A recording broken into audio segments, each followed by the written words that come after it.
right, hi everyone. Matt Buffano here with the Luzerne County Sports Hall of Fame, and I am joined by one of our class of 2025 inductees, Steve Brezna. Steve of Penn State football glory. I am a Nittany Lion myself. Good deal. So you're in good company. Before we talk about your experience at Penn State, though, let's go back to Hanover Township High School, where you played football.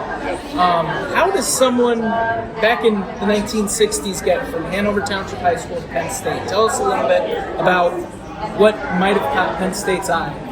Well, at that time we were playing, of course, in the Wyoming Valley League, and what they had was what they called bird dogs. Okay, bird dog would come out and watch the game. You might have gotten some good ink in the paper, and they wanted to come by and take a look and see if you looked like you possibly were good enough to play at Penn State. And then at that time, they were doing reel-to-reel, big millimeter ones put in there. So you would send your film down there, they would look at it, evaluate it, and then they may send back, we want you to come down for a visit. Okay, so which I did. When I first was being recruited, Rip Engel was actually the head coach. Rip retired in February of '66, and then Joe Paterno came up. He was his replacement, and then Joe met with me, the family, and invited me for a visit. Okay. Joe Paterno. So did Joe actually visit your house in Hanover Township? Oh, yeah. Yeah? Yes, he did. What was your impression of him when you were being recruited?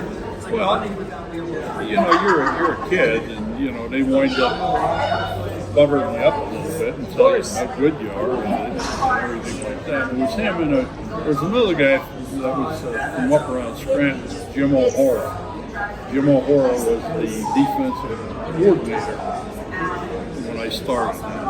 He was in the house also. So they came up, talked to me, talked to my mother and father, and assured them, you know, if I came down there, they would keep an eye on me and make sure that I graduated. And,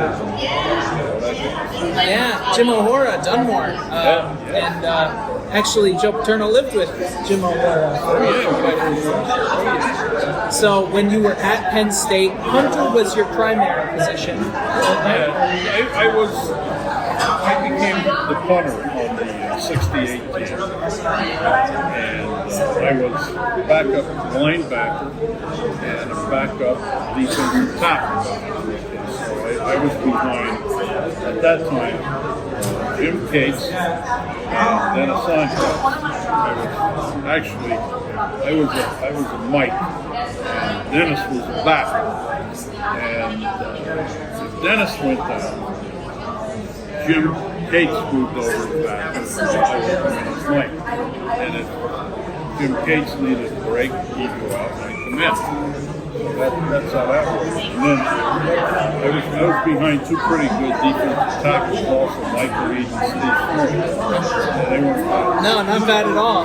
Both All-Americans, I want to say. Oh yeah, and you know it's funny. You wind up thinking to yourself, boy, did I come down here at the wrong time.